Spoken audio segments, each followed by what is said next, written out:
All right, everybody, welcome to another episode of the Big Questions with Big John. And today we have a very special guest on. I'm very thrilled to have on the 2020 Libertarian Party vice presidential candidate, Mr. Spike Cohen. Spike, how you doing today? I'm doing good, John. Thanks for having me on, man. Yeah, man, I really appreciate it. I know you're a busy man, and just wanted to get you on. Let me give the folks your quick bio here so they know who we're talking about in case they don't already. Sure. Spike is a successful business owner, libertarian activist, and media figure. As I mentioned, he ran under the Libertarian Party ticket in 2020 as vice president, with Joe Jorgensen running on the top of the ticket as the presidential candidate, and they came in third place, gathering just about 1.85 million votes. Spike has traveled across the nation by plane and bus and met countless Americans to share the message of liberty with those folks. Spike, much like myself, started out as a web designer. He owns his own web design company. Rather, he started one as a teenager, right, in 1998. Yeah, 1998, right before my 17th birthday. Yeah. There you go. So he's an industrious man. In 2017, he retired from web design to focus on libertarian messaging, entertainment, and activism. This culminated with him becoming the co-owner of Muddied Waters Media, the co-host of the Muddied Waters of Freedom podcast, and also the host of My Fellow Americans. Everyone, this is Spike Cohen. Muddied Waters Media, is that an homage to Muddy Waters?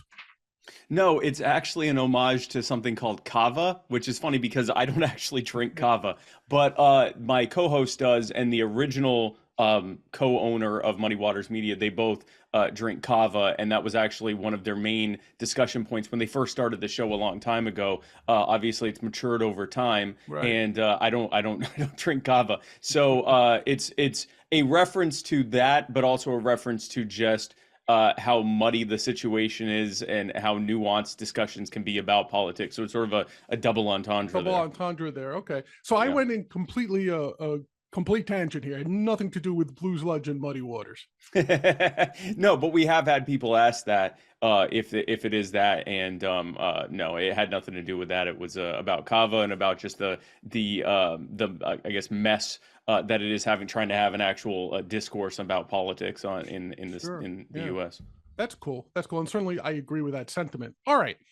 I want to talk to you a little bit about two things, libertarianism in general, but I want to approach it from two different angles. Initially, I want to talk about libertarianism as a philosophy for you, and then we could talk about the political angle of libertarianism, Sure, meaning, sure. so if you want to think of it as little l and capital L libertarianism. Yeah. So from reading your bio, you were born in Baltimore, Mhm. and you were raised in Messianic Jewish tradition. Is that correct? Yes, I was raised in the faith. I'm no longer practicing, but I was raised in the Messianic faith. Yeah. Right. So being from New York myself on the East Coast, let me ask you this. What's a nice Jewish boy doing being a libertarian? Well, actually, it's funny you mentioned that because some of the greatest libertarian thinkers have been Jewish people: Ludwig von Mises, Murray Rothbard, many others. So it's actually not uncommon for a Jewish libertarian. We've been Right. at the front of the line, so to speak, when it comes to certainly the philosophical end of it. And yeah, so it's actually I would say there's a lot of parallels between Judaism as I guess ethnically as a ethnicity or as a social idea, and libertarianism. I've talked a lot about that. We're a relatively small group who has probably undue influence given our size, or I should say disproportionate influence. And we, up until recently at least, have not been primarily concerned about bringing people into our ranks, but rather just making sure we are as libertarian or Jewish as we can be. Right. I would say I've been part of that new group of people who are trying to become evangelical libertarians to actually bring people to the movement. But yeah.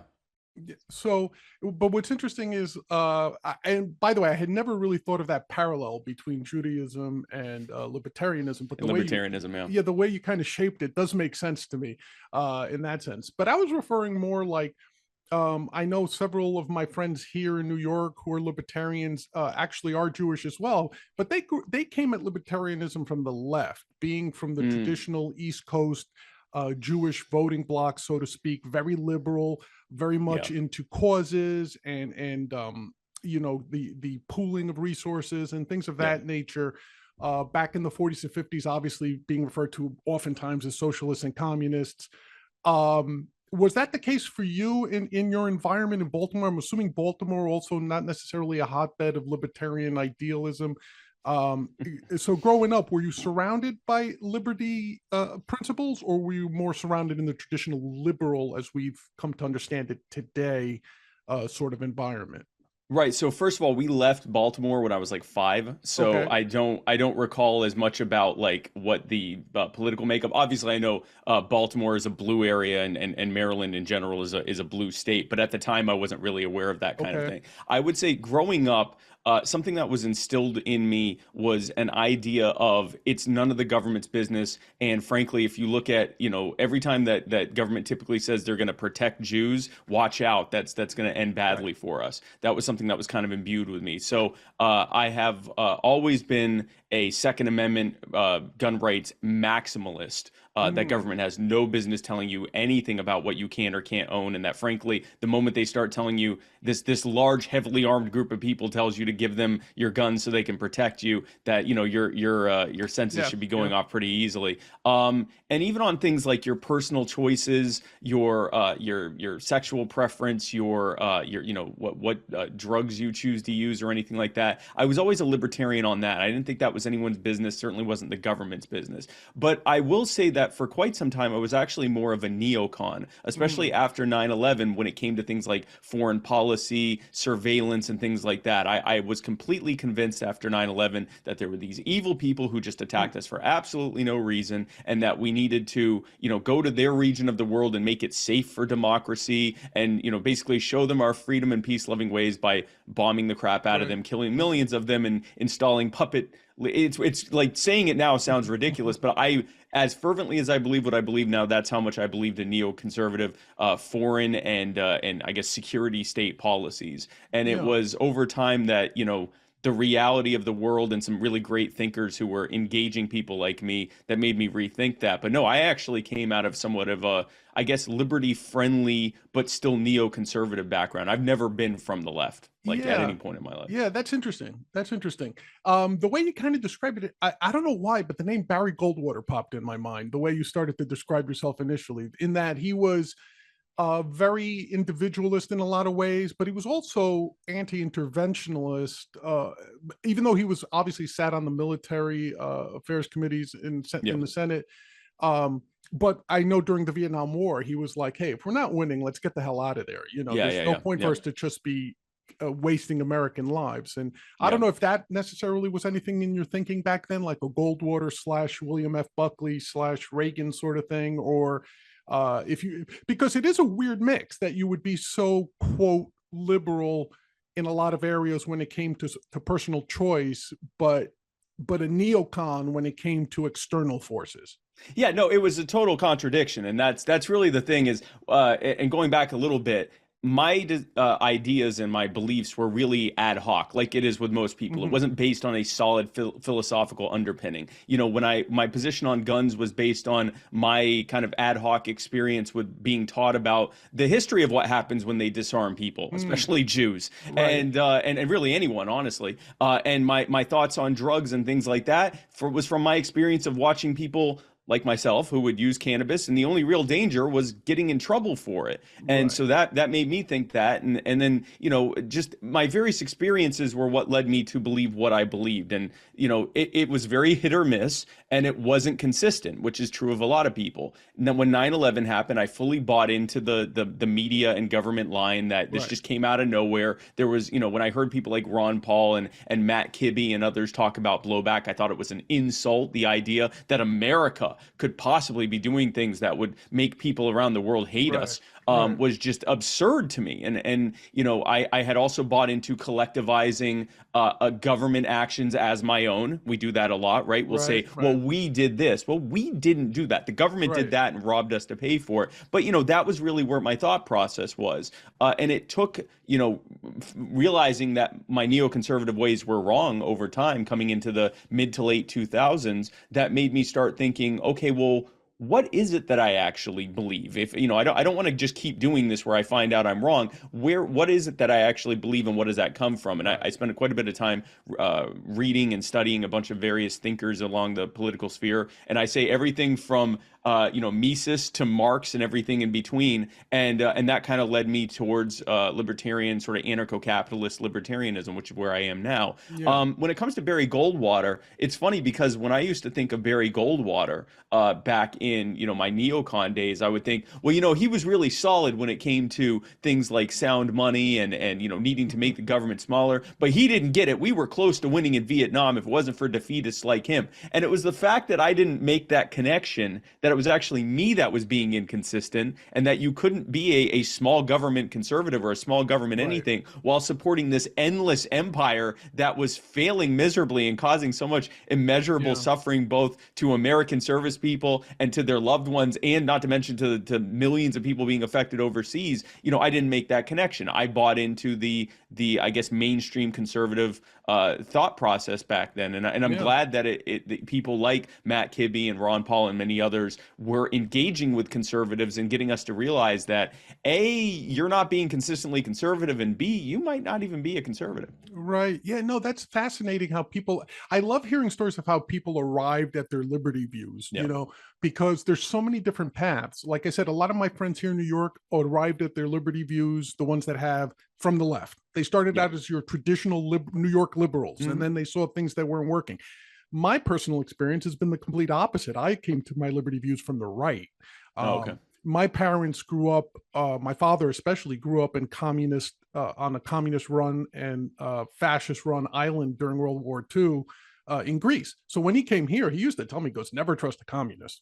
When I would say, why, Dad? He would say, because they're the only ones that had guns on the island. They took everybody's shotguns. They were the only ones allowed to have rifles, you know. Yep. And he came at it very, you know, like, you know, F those communists, you know. Yep. And I remember growing up as a conservative in my younger days, say high school age. The one thing I said to myself, I never really appreciated of these hardcore conservatives, as much as an absolutist as you are with the Second Amendment, apparently, I am with the First Amendment. Yeah. And I just could not tolerate the fact that they wanted to tell people how to speak, what to read, what to see, whether it was a war on pornography, where it was a war on comedians or language. And that's what triggered my path towards the liberty movement. I was like, it was just maybe as an intellectual or whatever, the fact that someone would stifle your speech, which in essence means stifling your thought, seemed inconsistent with the stated conservative of like, hey, we want restraint, we want a minimal everything. You want to control what my thoughts are, you want to control what I have to say, and that's what kicked me off. And then of course, now it's also interesting that I have not fallen into the, even though I've read him, I'm not a Mises guy, sorry, but I was more of a Milton Friedman. Like he had much more outward influence on me coming from the economic angle. Now you also mentioned you're an ANCAP basically, and that was going to be my question. Like when you put 10 libertarians in a room, you'll get 10 different definitions of what a libertarian is, right?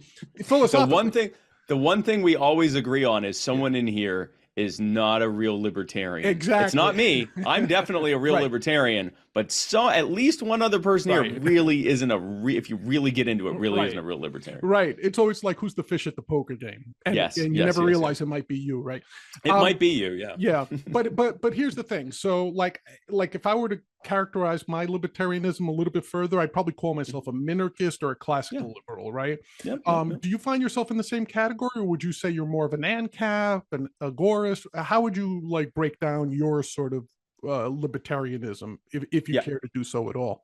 Yeah, I am an anarcho-capitalist. That is my belief. I am an anarcho-capitalist. Other people use terms like market anarchist, right anarchist. There's a bunch of different ways of saying that. But yeah, no, I am from the Rothbard school anarcho-capitalism, heavily influenced by Mises, and I will say also influenced by Friedman. I think some of the best, especially initial things you can show people if they want to see a video that describes libertarian ideas, especially on economics. You know, the free to choose videos.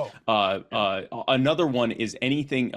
Friedman on Donahue was one of the ones where it's just like, you know, here he is, and you picture the time frame. This is the 1980s. People are either hearing, you know, the left wing idea of, you know, the Democrat mainstream idea of, you know, we need to be ramping up spending, or the mainstream right wing idea of we need to be ramping up spending on two completely different things. One wanted it on guns and the other one wanted it on butter. But here you had someone explaining why that entire process was going to create the ruin that we see now, to an often befuddled Phil Donahue who didn't even know how to respond to it. And so he just kept let him keep going because he didn't even know. He only knew his, well, if you believe this, then you must be against this. And he's just destroying the whole thing in front of him. I think it's absolutely beautiful. But yeah, no, I am an anarcho-capitalist. With that said, and from a standpoint of, you mentioned agorism. Agorism is more so of a tactic than an actual philosophy. I guess you could call it's a philosophy in and of itself, but agorism is the idea of using counter economics,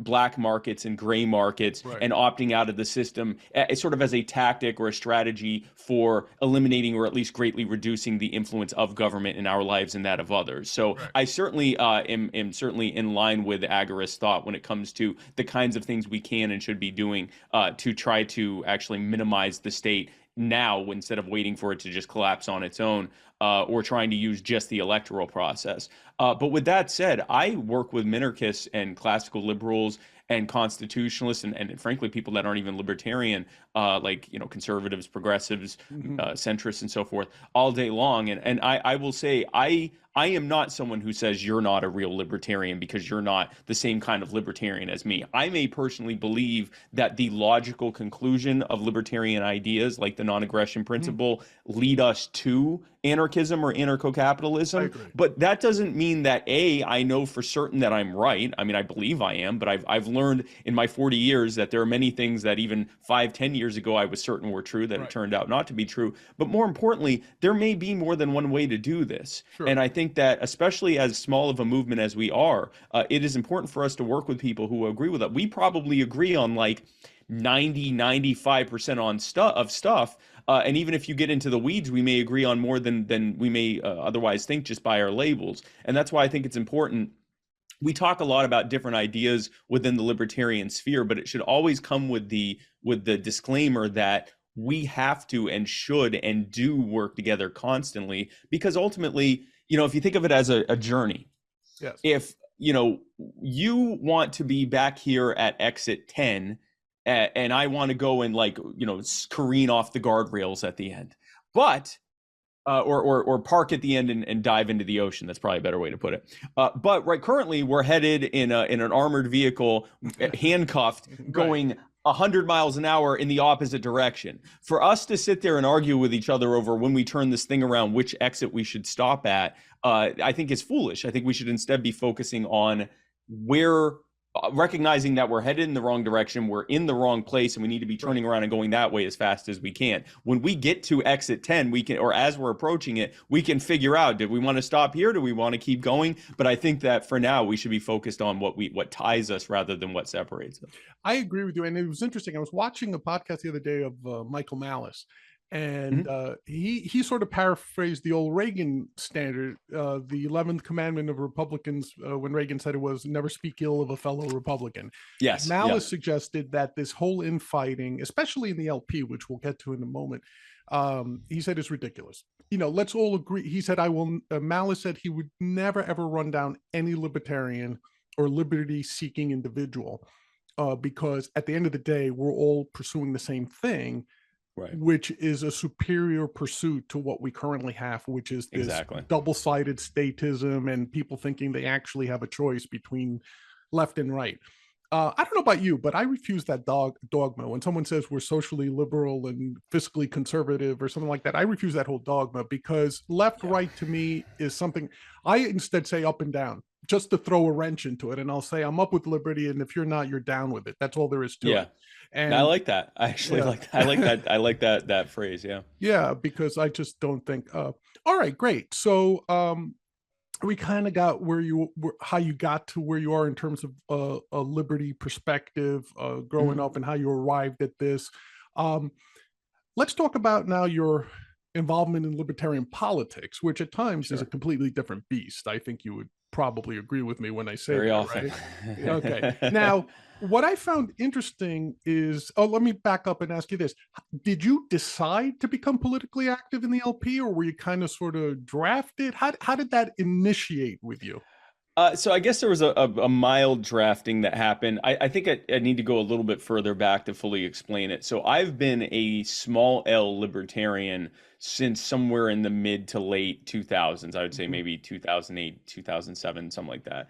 And it was sort of a process. So for example, in '08, I remember, Ron Paul and Rudy Giuliani disagreeing in their debate. And now I look back and I'm like, man, Ron Paul nailed it. But at the time, I was mad at Ron Paul and Mm, probably agreed at least a little bit more with Giuliani than with Ron Paul. But I had already begun that process of moving my way towards libertarianism. So that by like, yeah, '08, '09, something like that, I was pretty much fully libertarian. But I didn't actually join the Libertarian Party for another 10 years. mm, And the reason for that was because I look at the party, and from my background as an entrepreneur and business owner, I had started a company in my teens. I've been involved in many other startups since then. And I look and I just saw glaring, like, issues that needed to be fixed before anyone could take the party seriously, right. from a strategy standpoint, from a messaging standpoint, from a tactic standpoint, from just an organizational standpoint. And I didn't even know all the details. This was just what I was seeing like everyone else was. Right, from the And I outside. thought, well, that's not really a good use of my time. And I was focused on,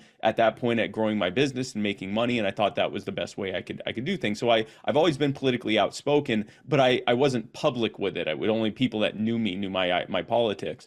And so in 2016, well, actually in 2014, I was told that I probably had multiple sclerosis. 2 years later, I was given a official diagnosis. And after that, and a few other things that happened related to that made me realize, at this point, you don't need to work anymore.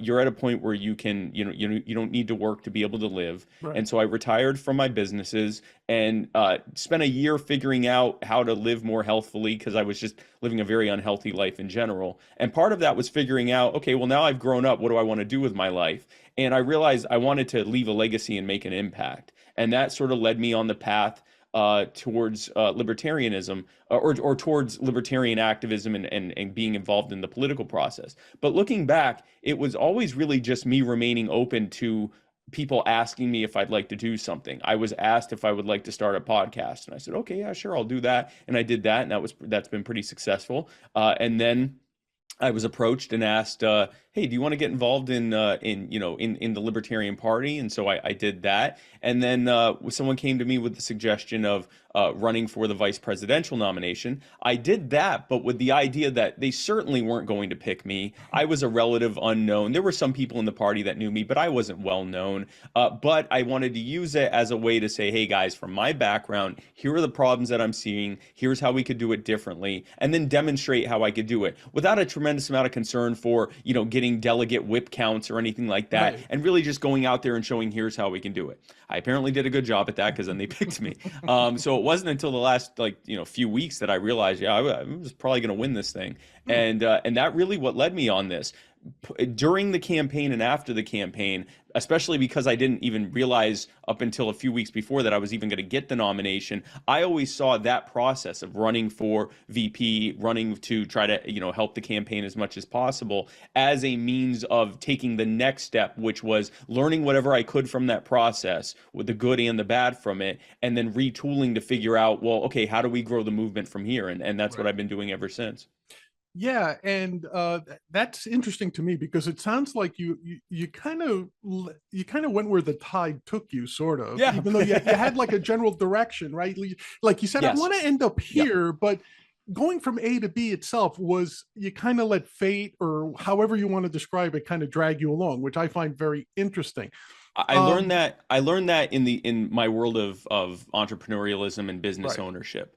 The web design thing was probably the first thing that I said, this is exactly what I want to do. But because it was relatively new, and because I was a child, I was 16 years old, I also was open to the idea that I may, have the totally wrong way of doing this, and I needed to figure things out as I went along. And I did. And using that kind of humility in the process of saying, hey, let's figure this out as we go along. This is the macro idea of what I want to do, but we're going to figure out the details as we go along, and remain agile and be able to maneuver quickly and adapt quickly. That has served me incredibly well in business, and it is now apparently serving me pretty well in politics too. It is basically taking more of a Zen approach and just remaining open to the experience. Obviously still making decisions along the way. I'm not just getting dragged along, but allowing the facts on the ground to dictate what my next choice is, as opposed to remaining very rigid on, well, I'm going to do this and then this and then this and then this. Yeah,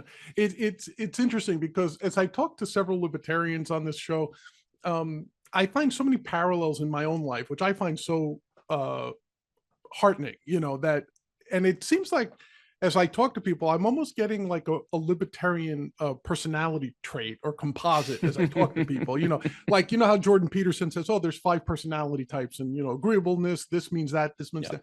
Like, for myself, people can't figure out how I've been an entrepreneur, a biologist, a banker, a Wall Street guy, a national radio host, a podcaster, and then a guy who makes dick jokes for a living. It's like, how does that all roll into one? And much like yourself, I have like my basic principles rather, but then I'm open to that. And I think a lot of libertarians, if you really study them to some degree or any degree at all, you'll find that openness seems to be a key trait of a libertarian mind, of the libertarian mindset, which is like, I'm open to, I think I'm right, as you said, but I might be wrong. I'm open to hearing, please convince me, persuade me that I'm wrong. And let's have a nice conversation. This closed-mindedness that's so it's particularly prominent, I think, in conservatives or political conservatives. And I think it's completely lacking any discretion in political liberals. So whereas conservatives are like, no, this is the way it's been done forever, so we have to continue to do it this way. Political liberals seem to be, well, as long as it makes you happy, I'm willing to accept anything. That both of those seem to be extreme ends to me, like be critical, be open. What happened to critical thinking, Spike? Why can't anybody stop and think critically? Is it okay to say, I don't know, I need to think about this for a minute? It seems like most people aren't willing to do that. Yeah, and I'm not sure that there's ever been a time where the majority of people are willing to do it. I tend to, here's the structure I use when I think about this stuff. I think that you've got 4 main groups, and this is nothing that I've come up with myself. There's actually a theory of diffusion of ideas and all sorts of stuff that kind of backs this up. But I think that there are the innovators. These are the people who are creating the ideas. These are the people whose primary focus is on coming up with ideas and systems to disrupt the old ones. We have no concept of the what's that? The Elon Musks of the world. Yes, the Elon Musks of the world, the Jeff Bezoses of the world. Before these people become multi-billionaire cronies, yes, the people that are like, we're going to disrupt everything. We're going to go back to first principles. We're going to figure out how to make, a better wheel, basically. How are we going to do this better? We're not reinventing the wheel per se. We're just looking at the wheel and figuring out, how we can tweak it and move forward. And sometimes inventing entirely new processes and systems in the process. Then you've got your early adopters. These are the people that they tend to go where the innovators are leading them, but they're very open to new ideas. They intuitively understand these new ideas, and they actually have a predilection and a predisposition towards new being better. Innovation and disruption being better than the status quo. So these are the people who wait online for 3 days outside the Apple store for the new model of the iPhone. Well, not necessarily. So these might be the people that would wait out in front of the line. They would wait in line for something that the majority of people would go, what even is this? Like the iPhone 1. They would wait in line now, but see what happens is now over time, as that idea diffuses and spreads out in the culture, now you've got your early majority. Their primary concern, and again, everyone has various concerns, but their primary concern is does this work? Like, they aren't married to an idea just because it's disruptive, and they may not be able to figure out or intuitively figure out and look at it and see if it'll work or not. Right. They need to see that it will work, and then they'll adapt it. Then there's the late majority. Their only concern is everyone else on board with this already? You know, is the majority of people on board? I want to be with the crowd. And so if you look at the way things are spread through that function, libertarians are primarily innovators and early adopters. And that's both good and bad. It's the reason why we are at the cutting edge of understanding why things are the way they are and how to fix them. But it's also our bane as to a big part of why we tend to be a small group, because up until recently, our messaging has been to other innovators and early adopters. Something I've been focusing on is, how do we reach that early majority who then will reach the late majority? How do we show those people who are willing to change if they see that it works? How can we show them and demonstrate to them that this works, which will naturally lead them to then pull in the late majority who goes, oh, okay, this is the new thing, we're doing the new thing now. So no, I would say that we are primarily innovators and early adopters. We are people that disrupt or seek disruption, and that's good, but it's also been our bane when it comes to growing the movement. Right. And actually, that's going to be a great question that, because my follow-up question to that was, what do you see the role of the political wing, the Libertarian Party, capital L? Now, there's two main schools of thought, I would think, right? There's the Libertarian Party is not going to win elections in this country. So what they should do is serve as sort of a philosophical beacon, or a sort of like the pillar of integrity, for lack of a better term. And then there's the other school of thought that says, no, a party's job, its only purpose is to win elections. And depending on which of these two schools of thought you're in, you have a different approach to what the party should be doing, right? Like, if you believe that you're supposed to be a pillar, you're supposed to be the philosophical guiding light, then you're putting up candidates that are smart, intelligent, they can make every argument in the book. They understand economics, right? They understand that tariffs are no good, right? They understand the value of free trade, which no one else seems to. But then again, they're not going to win elections for the most part. So which camp do you fall in? I think I know the answer from what you said already, but I'd like to hear you say it. Which camp do you fall in, and then the best way to approach it? So I actually think there is a bit of a false dichotomy between having to choose those things. Oh, okay. I think also we need to, it's again, this is the muddied waters aspect of how I answer anything, which is that I think that there is a little bit more complexity to it. So the base answer is that the purpose of a political party is to run candidates and to do everything it can to get those candidates elected. Now, the reality, the real politic of the thing is that the Libertarian Party is a tiny, tiny party in a system that is designed to keep the two parties exclusively in power. I mean, they will fight to keep someone out of the state house. Like, that is how much control they have at every single aspect. Control of corporate media, control of the narrative, control of the ballot system. In every way, they have every lever of power, and the system is designed to keep them in power. So the question becomes, okay, if the goal of the party is to win elections, how do we get around the fact that the system is designed for us to lose elections? And the answer to that is twofold. I would say twofold. Number one, we need to look at where we're already winning, because libertarians, there are hundreds of elected libertarians right now.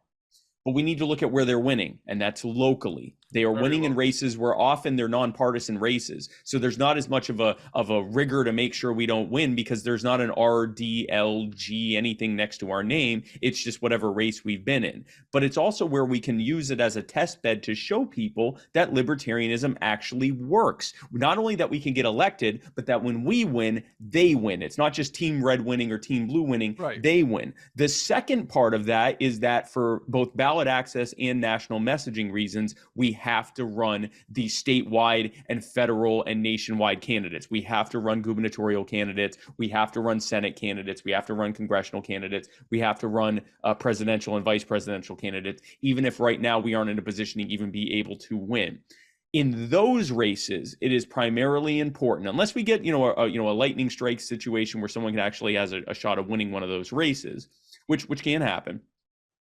that primarily, the purpose of that race is primarily to use it as that beacon to spread the message. Now, I still think those candidates should run to win. When I ran for vice president, I knew what our odds were. I knew we were going to get single digits, but I slept 2 hours a day. I visited nearly 40 states. Joe and I combined visited, I think, 47 or 48 states multiple times between us. Right. We did countless interviews. We got we went out there and did everything that we could. And had we had the wherewithal and the attention from the media, we were running like we could win, or at least I was trying my best to run like I could win. Right. With that said, I knew going in what that would actually look like, which is why my focus was on helping use that attention, whatever attention I was getting, to promote the candidates at the local level who had more of a shot of winning, and also just to spread the wider libertarian message and the libertarian answer to questions. So I don't think it's necessarily you pick between them. It's you recognize that the long-term goal is getting people elected, and where the various types of levels of campaigning, what their role is in that. Right. Another greater part of this is that outside of the Libertarian Party is where the work has to be done. We need to grow. Right now, we have a statist culture. It doesn't matter if a Republican or Democrat, or for that matter, a Libertarian gets elected, at least at the federal or state level, because the people demand and cry out for more control from government, right, more protection, more help, not realizing that it's actually making things worse. There's a culture, or many subcultures, of we want you to take care of this for us. We need to build a culture of liberty that displaces that and replaces it, so that now it doesn't matter who gets elected, because the people cry out for freedom and demand that the government get out of their way. So that's, I think, from the question of the liberty movement, we need to be growing the movement at a cultural level. But the party itself needs to recognize its purpose is to win elections, which means it needs to figure out case by case, campaign by campaign. Is this a campaign to win, or is this a campaign to win and demonstrate how libertarianism works, or is this a campaign to get the message out there? Right. Exactly. I understand your point there. I see what you're saying, and it makes sense to me. Having said that, the current state of the LP, everyone, if you're a libertarian, you're talking about the recent takeover by the Mises Caucus. Is that something you supported? So just a full disclosure, I'm not an uninterested party here. I joined the Mises Caucus the day after it was founded back in 2017. I did not know I actually joined the Mises Caucus 2 years before I joined the Libertarian Party. So I'm not an uninterested third party here.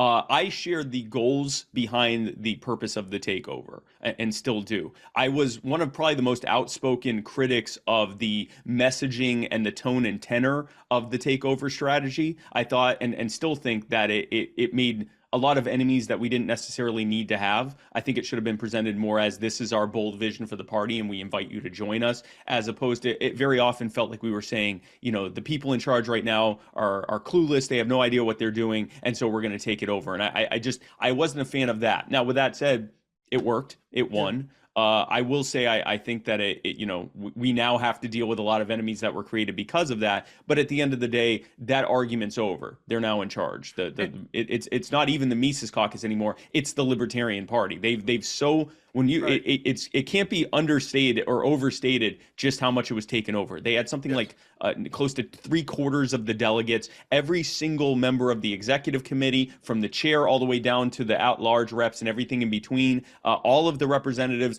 every single member of the leadership of the Libertarian Party is either a member of the Mises Caucus or a handful of non-members who were endorsed by the Mises Caucus. So they are completely in charge now. Right. That's why it's a takeover, no doubt. No, it was literally a takeover. How would you characterize the difference in approach and execution under the new leadership as opposed to the previous regime?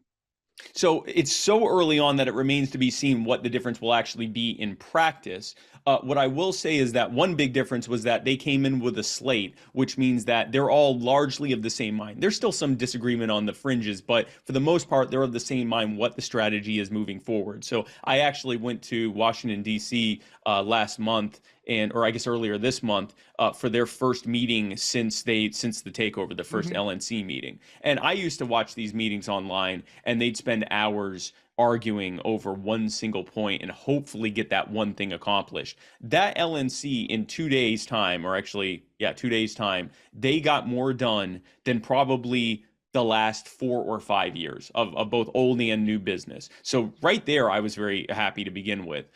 In terms of the strategy, I think the big thing is that without getting into all the granular details, the overall idea is kind of in line with what I just said, that we need to be using the party to demonstrate libertarianism both in word and in deed. You know, where we can get people elected, let's get them elected, but let's not just get them elected for the sake of it. Let's get them elected with a broader strategy of libertarian elected officials working together to demonstrate that liberty works better than statism. So don't just get elected and go, hey, look, we got someone with an L next to their name. Actually have a strategy behind that, and also they're positioning themselves to become the official party of the counterculture, which is something that I was actually saying in 2019. And I wasn't the first one to say it, but it's something that's been said, that if we are, our ideas are completely different, a stark contrast from Republicans, Democrats, anyone else, then we should be positioning ourselves with the people who are saying, I'm done with this status quo. Even if they're not fully libertarian yet, that's fine. We can approach them, we can, engage with them, and they can become more libertarian over time, like we did. Most of us were not, you also were not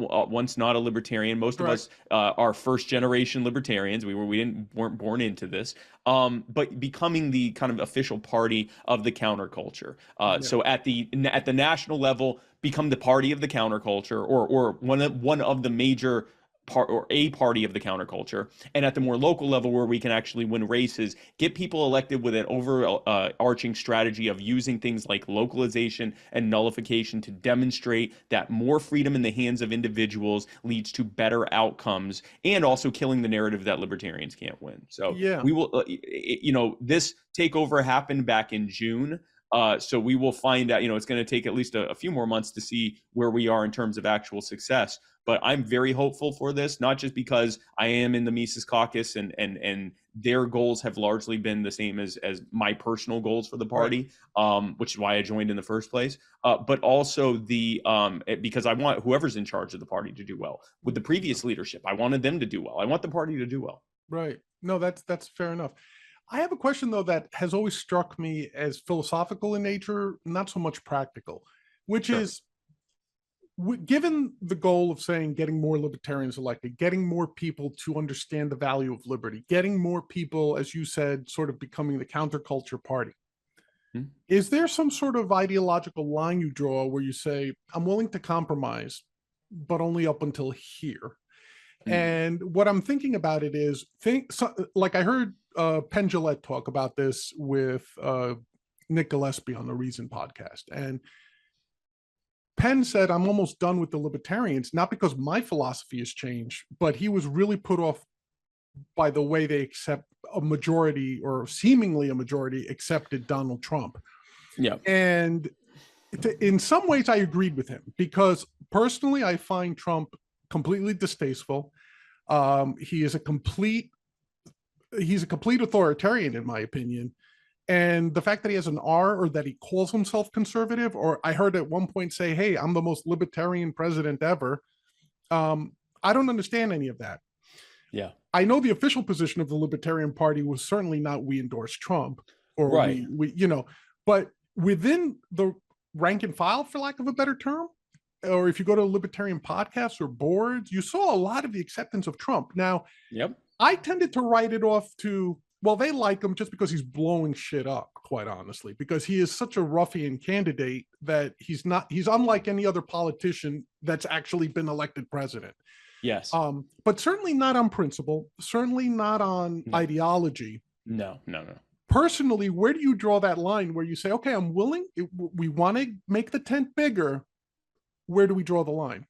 Yeah, so I think there's actually two questions there. And the first one is the Trump question. Why were so many libertarians, so at the very least, it seemed like even if they didn't support Trump, they at least were enjoying the ride, right? Yes. Like it was, and I will admit, I saw, and I'm not a fan of Trump. I've known Trump watching his history as a businessman, Yes. and I thought, oh, I know where this is going. You know, he's good at marketing himself. He's good at reaching people emotionally. He's not good at running things. Right. Like, his success has come from licensing. He has created this vision of himself that people perceive that he is the pinnacle of success and luxury and wealth, and so he can successfully license his name. He also was successfully able to get a bunch of people to vote for him. Same energy, same exact skill set needed to certainly actually has charisma, run. right? He certainly has tons of charisma. He has charisma. He knows how to emotionally affect his supporters, Yes. and more importantly, he knows how to emotionally affect his opponents, Yes. which was his biggest asset during campaigning and even during being president. The problem is he's not actually good at running things, and he's not willing to admit it, and he ends up blaming it on everyone else. Like, Right.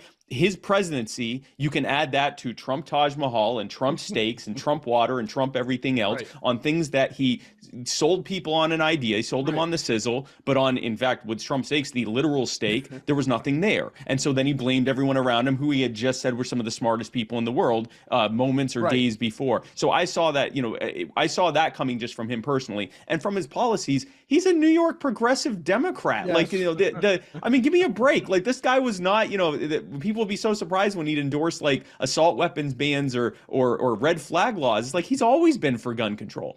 I think the reason, and this speaks to what I was saying about being the party of the counterculture. Right.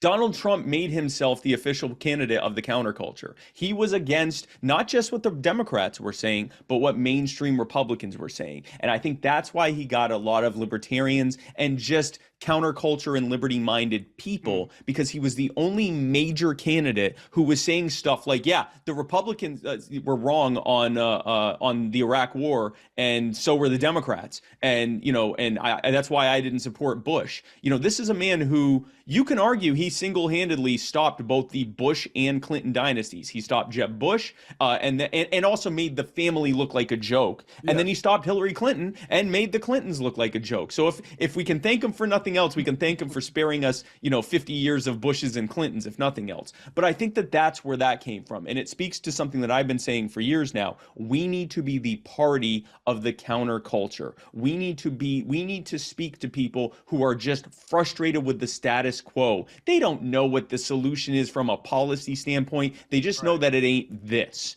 And if we don't take that role, then we cede that ground to people like Donald Trump, and for that matter, Bernie Sanders. We cede it to people who speak anti-establishment, whether or not they actually are anti-establishment, but they're proposing even worse, authoritarian solutions to those problems. But they're doing it by first empathizing with the people they're talking to, demonstrating that they understand that the status quo is wrong, and then taking them on a journey for how to fix it. Now, the fact that that journey sucks doesn't matter to those early majority and late majority people. We need to become that counterculture, become the spokesperson or one of the main spokespeople for that counterculture, so that when people intuitively recognize something is wrong here, these are the some of the early adopters and a lot of those early majority people that either want disruption or just want something that'll work better, and they'll intuitively get, once we present it to them, our ideas make the most sense. So let's reach them where they are. So that's the first question. The second question is, where do we compromise? We don't compromise, we outreach. So, for example, I welcome anyone. I started an organization called You Are the Power, which is a nonpartisan, issues-based local activism organization that I started I started it as a proof of concept last year, and I officially launched it about 3 months ago. And we work with everyone. You can be a You Are the Power member and not be even a libertarian, small L, capital L, even heard the term. But we have a statement of goals and a statement of values. And if you align with those goals and values, then you're a libertarian but don't know it yet. But anyway, you're welcome to join. But we don't compromise on those goals or those values. So everyone is welcome to join, but this is what we are about. Right. So it's not saying, it's not a purity test of, well, you can't come in unless you agree with this. It's, you can come in, but by the way, this is what we're about, and this is what we do, and here's why. So it's persuasion instead of, protectionism or coercion or pushing people out. It's bringing them in and persuading them. I like to say that the more that you can bring people into your orbit, the more you can affect them with your gravity. So the more we can bring people in, our ideas make the most sense. us. All we have to do is lower their cognitive defenses by bringing them in and showing them our ideas and showing them that we are people that care, showing them that we have an actual strategy. So it's now, once you're elected, that's where you can get into compromise, right? Like if you're one of one or a small handful of libertarians that are in your city council, state legislature, Congress, whatever, you're going to have to do some horse trading, right? If you want to get anything done, right, you're going to have to say, okay, I will support this, but this has to happen. And so you set your red lines of like, I won't cross this because I'm trying to move towards this type of thing. And that just, the more we can get elected, the less we have to compromise. But from a philosophical standpoint, we should not be compromising. We should be outreaching, bringing people in and persuading them. I agree with you. I was just wondering in terms of candidates, for example, and again, this was largely driven by Trump. I have to be honest, like that guy, to your point, I agree with everything you said about him, but look, I was born and raised in New York. I've known Trump my whole life. He used to proudly walk around saying to people, I'm just a Democrat from Queens. I'm just a Democrat from Queens, right? So the fact that people, like, thanks to Roger Ailes and Steve Bannon, somehow perceive this guy as being a conservative. He's a huckster. He's always been a huckster. Fabulous marketing job. I'll be the first to say it. I wish I had his marketing team for whatever I'm doing, right? But I have to admit, the by and large libertarian acceptance of Trump, even as a joke, upset me to some extent. And maybe that's because I'm more of the philosophical bent of libertarianism. I don't know. But it really did. And it upset me the second time around. Like maybe in 2016, if you wanted to say this guy's upsetting the apple cart, maybe I could see it back then if you weren't familiar with his history. But in 2018, 2019, he's, that's the swamp. He goes from draining the swamp to becoming the king of the swamp creatures. He's running up trillions of dollars in debt. He's angry at the Fed because they're not printing out enough money. Like he's literally the opposite of what we want. No, absolutely, 100%. Okay. And I knew that was what was going to happen. I said, listen, okay, great. He's upsetting the apple cart. He's speaking to the counterculture. But look at his history. His history is he sells you on something that never happens, and then he blames you for it. Like that's what he does. All right, great. Now let me ask you about your particular run. Initially, you were running with Vermin Supreme. Yes. And because of the way the primaries work in the Libertarian Party, what was it, the 5th or 6th round? You got elected for the vice presidential post. I got it in the third round. I got it in the 3rd round. Joe got it, I believe, in the 4th round, and Vermin Supreme tied for 2nd. I just want to say that. Vermin Supreme tied for 2nd in the 4th round. Almost tied for 2nd. Jacob Hornberger was the actual person that got 2nd place, but he was ahead by, I want to say, like 15 delegates or something out of like 1,000, out of 1,000 and change, like just under 1,100. So he almost tied for 2nd. He made it all the way to the final round. So you had this interesting pairing of the person sitting at the top of the ticket, Dr. Jorgensen, now taking on as her running mate someone that she initially didn't want, right? Wasn't it John Mons was her preference, I believe? Yeah, she never, even after I got it, she didn't want me. Right. So that was going to be my question. How did the two of you get along? How did you work together? How did that work out? I've spoken with Joe Jorgensen, I want to say 4 or 5 times in my life. Only 2 of which were longer than, hi Joe, good to talk to you, good to see you. Yeah. And maybe more times. Actually, it's probably more than that because I've seen her now that was during the campaign, maybe 3 or 4 times. And post campaign, I've seen her at conventions and other events and stuff. So maybe I'd say now about less than a dozen times, but they've always been like, hey Joe, good to see you type of thing. So the way it worked basically, and this was something that I've only recently been talking about because I didn't want it to seem like a spilled, sour milk type of thing. And I don't hold anything against Joe as a person or as an individual. I think she's a nice lady. And I think that she did to her degree the best that she could in that race. At the end of the day, Joe Jorgensen won because a bunch of other people either dropped out or didn't do as well as were expected. And so she was everyone's 2nd, 3rd, or 4th choice.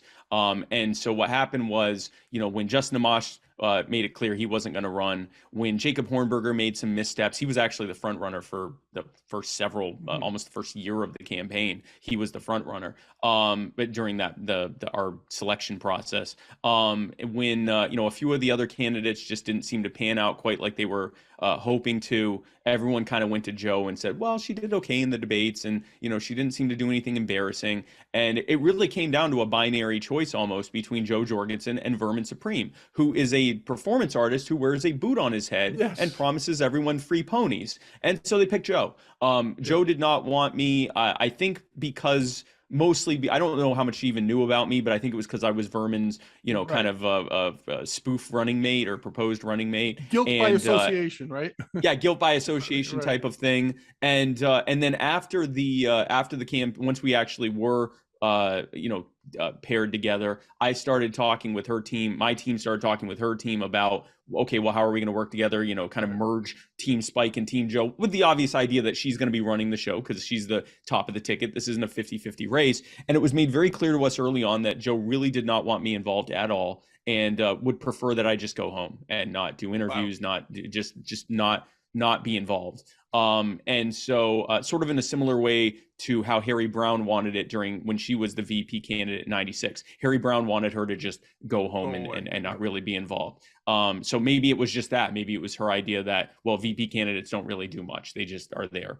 And so I had run on a promise of not doing that, on a promise of, here are the things I'm going to do. I'm going to do campus tours. I'm going to do door knocking tours. I'm going to get out there and spread the message at both a wholesale and retail level, on the ground, meeting people, going across the country. I'm not going to break my promise. And so after some horse trading, basically I just built my own vice presidential team and campaigned that way. So we actually, in a way, there was obviously certain parts of the campaign that were shared, but for the most part, we ran two separate campaigns. I just ran telling people to vote for Joe, but sort of as my own team that was doing everything behind the scenes. So there wasn't, unfortunately, a lot of working together. And any of my ideas for messaging were basically dismissed outright. I said from the beginning, because at that point we were into the lockdowns and everything else, I said, this is the biggest single wholesale violation of the rights of the people, certainly in our lifetimes and possibly in American history. And it's part of a global effort doing this across the developed world.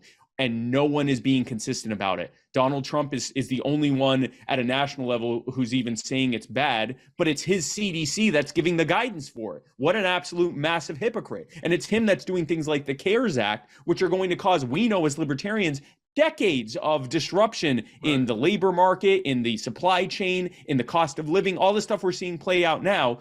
That needs to be our primary, main, everyday focus.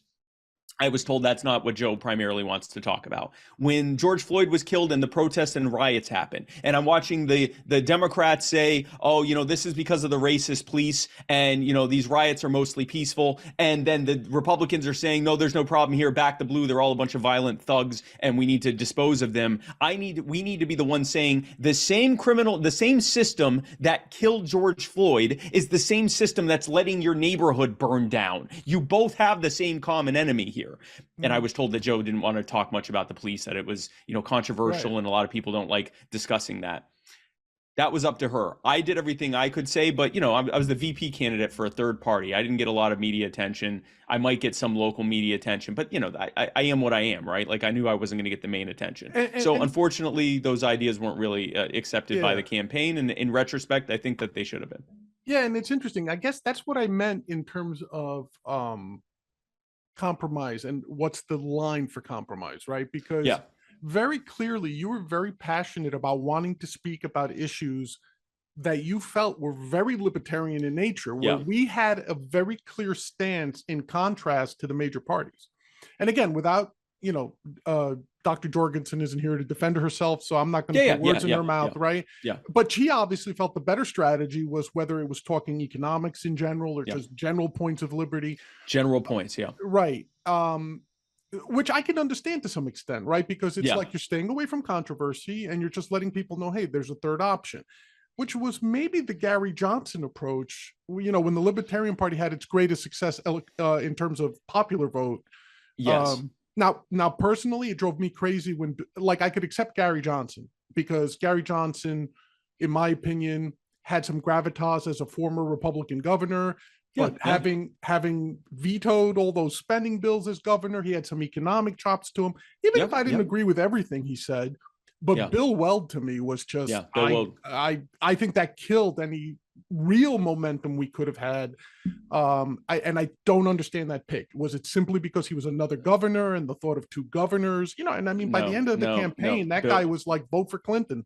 Yeah, so the reason that they picked Bill Weld, and there's also, I mean, we could do a whole episode about the skullduggery that happened behind the scenes. It should have been Gary Larry. It should have been Gary Johnson and Larry Sharpe. That's who the delegates wanted. And after a lot of arm twisting, they went with Bill Weld instead. It even took some back channel threats that Gary would drop out if Bill didn't get it. Really? And so here's the reason why.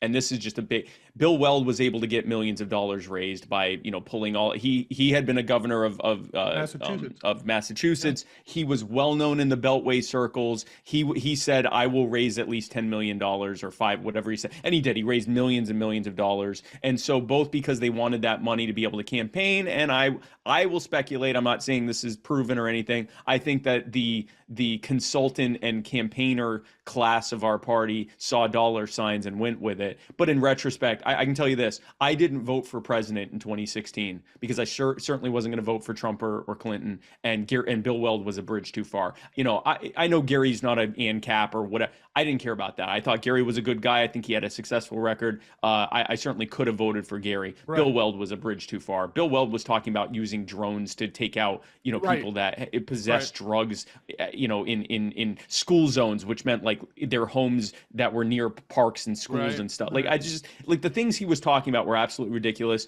And then, towards the end, he's all but saying, vote for my friend Hillary. She's great. That was a bridge too far for me. The reason that Gary and Bill did well was because they presented themselves as a Beltway media friendly campaign. And I think that Joe was trying to, and this is again me speculating, I think Joe's campaign was trying to recreate that. Don't be too controversial. Just be a pundit that they can bring in to give the both sides take of it, and that'll help us get 3, 4, maybe even 5%. The problem is, after Trump won, both the I guess right media sphere of Fox and its OAN and those types of things, and the left media sphere of CNN, MSNBC, and so forth, they both realized that they were just going to pretend that no one else was running except for the Democrat and the Republican. It was going to be Trump versus Biden. No one else was going to get any attention. The only time that Joe Jorgensen, prior to the debates, which is the time that we're supposed to qualify for the debates by getting 15% or more in opinion polls, the only time they even mentioned us was MSN did an article, and it got picked up by a few others, about the fact that Joe had been bitten by a bat. Yeah. And our polling numbers, our internal polling, or not internal polling, the handful of people that were polling us, our numbers like doubled. Because people went, oh, there's someone, the Libertarians are running someone, that's interesting. And also because a lot of people thought it was pretty badass that a 61, 62-year-old lady got bitten by a bat and immediately got on the plane to do her campaign event and got the rabies shots afterwards. Like, how badass is that, right? But just the mere mention of us, all of a sudden we went from, 2% to 4% or 3% to 6%, whatever it was, because we just got mentioned. The Jorgensen campaign strategy was a good strategy for someone who is leading in the polls by a few points and you don't want to upset the apple cart. If you are trying to get the attention of the public, you have to be disruptive. If you know going into it, I'm almost certain not to win, and I just need to reach people with a bold, stark contrast from what these other people are saying, you have to go in there. You have to approach the most controversial things with the boldest and most principled and most intuitive take. It doesn't mean you don't go in and kick over kick over the table and insult everyone. You go in and say, these people are lying, it's all a scam, and here's how we need to fix it. And that just, it wasn't happening. They would talk about, they'd tell us, this is healthcare week. And so we're going to talk about, the healthcare system and the reforms we'd make. And I'd say, no one cares. No one is seeing it. No one has any idea this is happening. This is all beautiful media and documentation you're creating that is going to be seen by tens or maybe hundreds of thousands of people. We need to be reaching tens of millions of people, and you have to You have to lean into the controversy and present a bold, stark message that goes, you need to go viral, basically, not for the sake of it, but for the sake of getting out in front of people with a message that no one else is saying. We could have done that with the lockdowns. We could have done that with the police brutality and the riots and all of that stuff. We could have been doing that consistently. And I did my best that I could. I certainly, there was certainly room for improvement, but it also was, if Joe did an event, maybe, as many as 5 or even 10 local media might show up, because she's, the presidential candidate for a third party, but she's the presidential candidate. If I was doing an event, we might get 1, maybe 2, because I'm the VP candidate, right? So no matter what I did, it just wasn't going to get the same attention as the top of the ticket. And in retrospect, I was right. I mean, I could have been wrong, but in retrospect, I was right. And I think it just speaks to, there are people out there that are so sick of the status quo. A recent polling said that 13% of Americans are satisfied with the way with the direction things are going. That means that 87%, well into the 80 percentile range of people are sick of this. We need to be speaking to them. Yeah, and we need to be speaking to them. It's funny because a lot of polling that I see, these political polls that I see, not on candidates, but the ones that ask about ideology and beliefs, without identifying a party, when they start asking you about issues, the biggest percentage of American people align with libertarian thought, meaning very often. Yeah, like it's something like 27, 26, 27%. I think the last one, the latest Rasmussen report I saw. Yes, which is far more than any other ideological chunk or bucket that you could find, more than socialist or conservative or authoritarian. And yet we have trouble translating that to political success. So it's going to be interesting to see where that breaking point, or if it'll happen in our lifetimes. I'm not sure that it will, but it's a fun ride to take. Looking ahead to 2024, are you running again in 2024? I don't know yet. It's something that I won't really be seriously considering until somewhere beginning middle of next year. Unfortunately, I tried to change it, but that's something we'll have to do in the future. We select our candidates so late in the process. We pick our candidates May of that election year, which is, I mean, that we should be doing it end of the previous year. And what we say is, well, the Democrats and Republicans, they have their convention in, September or August of that year.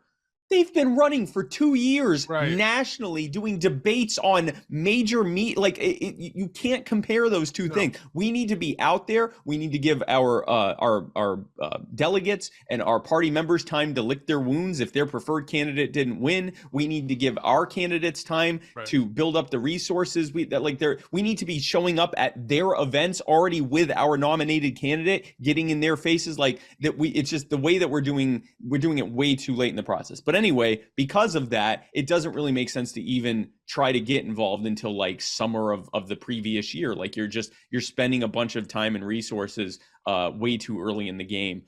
The short answer is that I will do whatever is best for the movement. So if it becomes a no-brainer, or that I should be doing this for the movement and for the party, then I'll do it. And if it makes more sense for me to continue doing what I'm doing with You Are the Power and letting someone even better than me be the presidential candidate, then so be it. But I haven't ruled anything out, but it's also not something I've spent a tremendous amount of time thinking about one way or another, other than the idea of what would make me want to do it. But the ways to answer those questions, it's way too early to be able to answer those. Fair enough. Oh, and I want to speak to something you said earlier about how the majority of people on at least a few things agree with libertarians. That's why we fall into the trap of saying that we're fiscally conservative and socially liberal, because we think, well, that's kind of the secret sauce, right? Most people want government to leave them alone, and they want both their wallet and their bedroom, right? Like they for the most part. The problem is the terms progressive and conservative are so loaded that when we present that, people think that we're just all over the place. They think that we're like, kind of almost politically schizophrenic or bipolar. We're left wingers on this, but we're right wingers on that. Well, not only is that bad messaging, but it's not true. It's not true at all. We aren't progressive or conservative. We're libertarians. And so what I like to say is fiscally, I recognize that it's not my money, it's yours. And socially, I recognize that it's not my business, it's yours. And when I say it that way, a lot of, I like to call them normies, a lot of people that are either, you know, Republican, Democrat, unaffiliated, whatever, when they hear it that way, they're like, yeah, that makes sense. But if you say, oh, well, I'm a liberal on some things and a progressive, conservative on other things, people go, well, what are you then? And that doesn't even mean anything to them, because most people don't even know what progressive and conservative means, other than what their social circles support. You know, again, you're talking to early majority and late majority people. They don't understand these terms. So even if they're poorly defined, it doesn't even matter, because they don't know the poorly defined definition. So, you know, I focus it on, we are not progressives or conservatives. Progressives and conservatives have created the mess that we are in. We are libertarians, and we recognize that government is way too in your business and in your wallet, and we need to get them out of both. That's how I agree with you 1,000%. And my personal approach in life has been to convert one youngster at a time. If convert is the right word. In the early 90s, I began working in ad agencies, which of course is just, you know, if you're 30, you're way too old in an ad agency in New York. But it was funny that, you know, I'd have because I was a data analyst, I'd always have these young guys and young gals coming out of college, you know, and blah, blah, blah, blah. Hey, you know, fight the power, but not the way you mean it. And very often, you know, we'd end up going to lunch or going on these long client journeys, you know, and I'd say, like, have you guys ever heard about Milton Friedman? Like, there's a ton of YouTube about him, you know, like about this, and this. Well, we know libertarians are Republicans who like to smoke weed. Yes. Really? I'm straight edge. You guys have never seen me smoke, drink, do anything. That's my personal choice. But I'm not preventing you from doing it. I'm not going to judge you if you want to do it, right? Yep. Really? Are you kidding me? Oh, you're all, you know, libertarians must be warmongers. No, I'm anti-draft. I don't, you know, if you want to join the army, go ahead, but I'm not going to force you to, blah, blah, blah. And 1 out of 10 might say, you know, John, you're right. You know, and then the next thing you know, they're in the libertarian camp. My greatest accomplishment was taking my niece when she went to my alma mater school, and she led the burgeoning libertarian party club there, you know, and all on her own, you know. And I was so proud of her, because it's not like I forced her to do it, but when we would talk, you know, like when she was 12, she says, Uncle John, why do I work? Why does my father work, but the government takes like so much of his money every week? Yes. Kids hate taxes. Holy crap. When you explain to kids what taxes are, they intuitively are like, that's theft, you're being robbed. And then what happens over time, people go, well, yes, but it comes with this and that, and you know, you get that. And so you know, it's sort of like Emperor's New Clothes, right? All the adults are sitting there going, oh, what beautiful clothes you have, and the kid's like, no, he's naked. Like, if you explain taxes to a kid, and they're like, no, I don't want that. And then even if afterwards you go, yeah, but they're saying they'll give this to you instead, and they're like, well, no, I could just get that. Like, they get it. Like, it is crazy how like a 6-year-old will intuitively understand what taxation really is at its core, more so than like a lot of like 35 and 40-year-olds. It's incredible. Yes, I agree with you. All right, very quickly. If not for yourself, let me throw some other candidates potentially for the LP, like someone like Justin Amash. What are your thoughts on him? I'm a friend of Justin. Every name you're going to say, I'm probably friends with this person. Okay, fair enough. I'm a fan of Justin. I think he is, you could make a case that he's certainly in the top 5 of some of the most libertarian Congress people we've ever had, and there's a case to be made that he's even higher up that list. It's certainly very, very principled. He also is kind of a classical liberal from the Hayek school, which is really what Milton Friedman is from. He's sort of the more modern iteration of like Friedrich Hayek and so forth. You know, I mean, we certainly have points of disagreement on policy and things like that. I think we may have some disagreements on the edges when it comes to strategy and messaging and things, but I'm definitely probably more edgy than he is, I would say. But I'm a fan of his and a friend of his. I like him. If we end up picking him, we could do far better, far worse. He is a great, he would do great. Personally, I'm a big fan of Amash, and I loved his integrity standing up to Trump and leaving the Republican Party.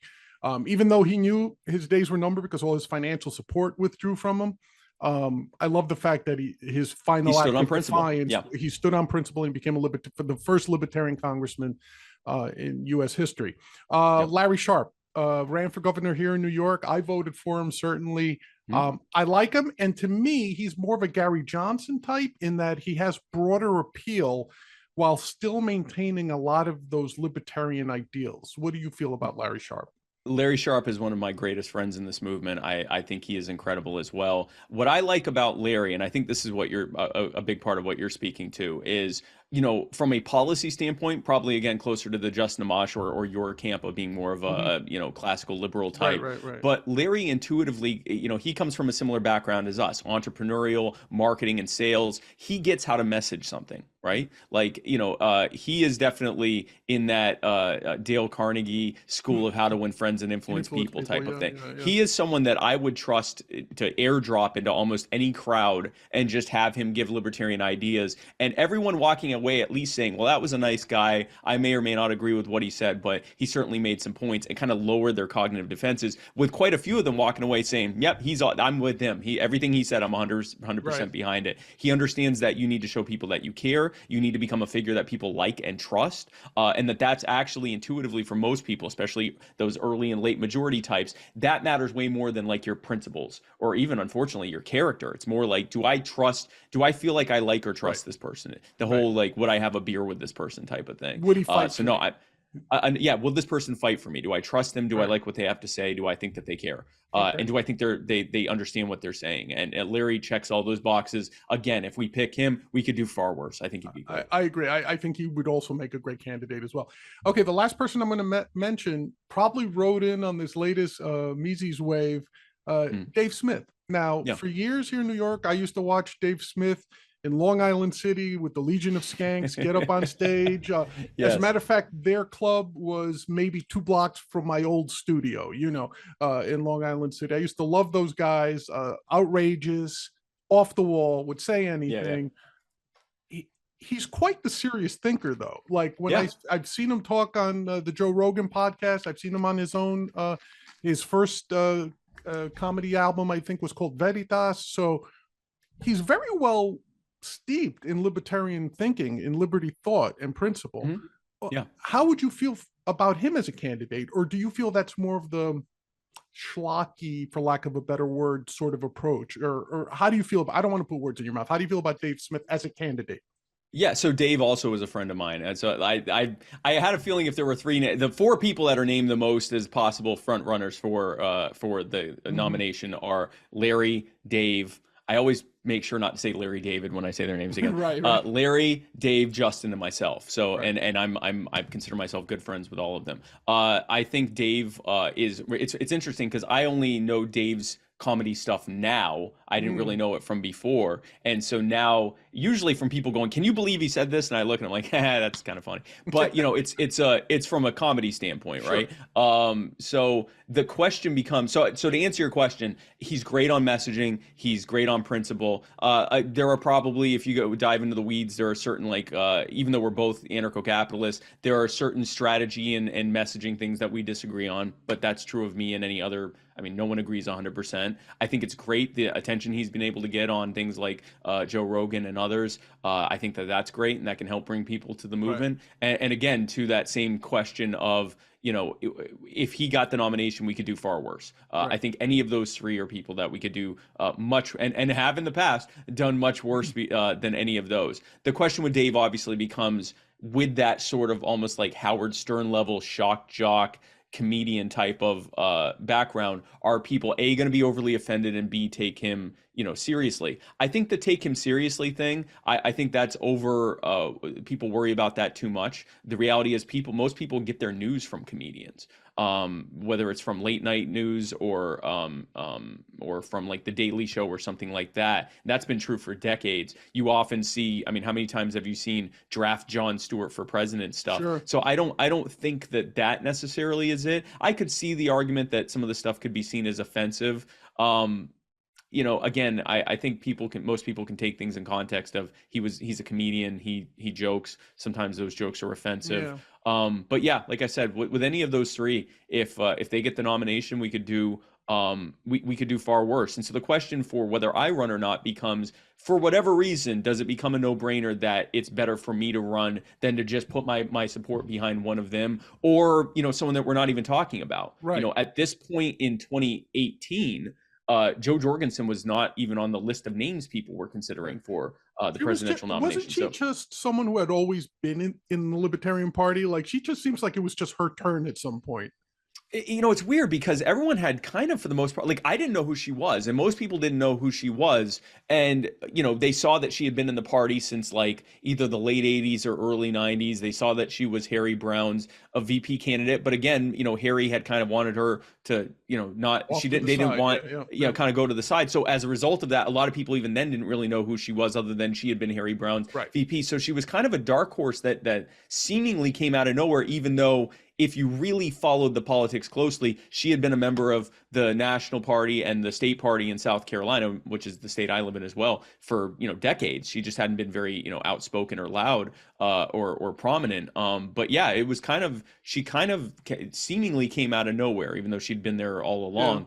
Which is why, again, I am very much in the camp that our presidential candidate could end up being and VP candidate, because no one knew who I was at this point in 2018, unless they watched my show. No one, you know, it could end up being people we aren't even talking about right now. So the question for my running personally just becomes, does it make sense that I should be the one doing this as opposed to someone else, or should I just be throwing my support behind someone else, or just letting the process play out because the other people running, you can't make a bad pick there, and I focus on what I'm doing with You Are the Power and with trying to grow the movement? That question will be much more easily answered over the coming months and you know, coming into next year. Fantastic. By the way, have you tried getting the Interrupters to join You Are the Power? The Interrupters. They're a ska band, and they have a song, "Take Back the Power." They're often called. Oh yeah. They're often called the Libertarian ska band. Oh, okay, I'll have to look into them. If you check them out, they have a song called "Take Back the Power." So they were very much backers of Ron Paul during his first couple of campaigns. So yeah, sorry, my attempt at a bad reference. I guess I'm a little bit older. No. I'm glad you did, though, because we are trying to bring people in that are entertainers and involved in the cultural aspect of it. And I actually talk a lot about taking back the power. I say that the problem with what's going on right now boils down to there is too much power in the hands of too few people. It's been taken from us, and that the answer is to take the power back and put it back in our hands where it always damn well belongs. So that actually lines up 100% with what I believe. So I'll have to find out and reach out to them. All right. Well, Spike, thank you so much for joining us today. I really appreciate you taking the time. I know you're a busy man. Please give out any plugs or websites you want to let the people know about. Sure. So my on social media, I'm all over. If you look for Spike Cohen, you'll find me pretty easily. I'm on Facebook, YouTube, Instagram, Twitter. I'm on TikTok for the kids. And so I'm on there. If you want to follow my show, Muddy Waters of Freedom, that's on Muddy Waters Media. You can find that on all podcasting and all social media platforms. So if you listen to podcasts, you'll find us on there, Muddied Waters Media. Our website is also muddiedwatersmedia.com. And if you would like to become a part of the grassroots army fighting for human liberty through issues-based activism, bringing people into the movement, showing people that liberty can win, and that when liberty wins, they win too, then join us at You Are the Power.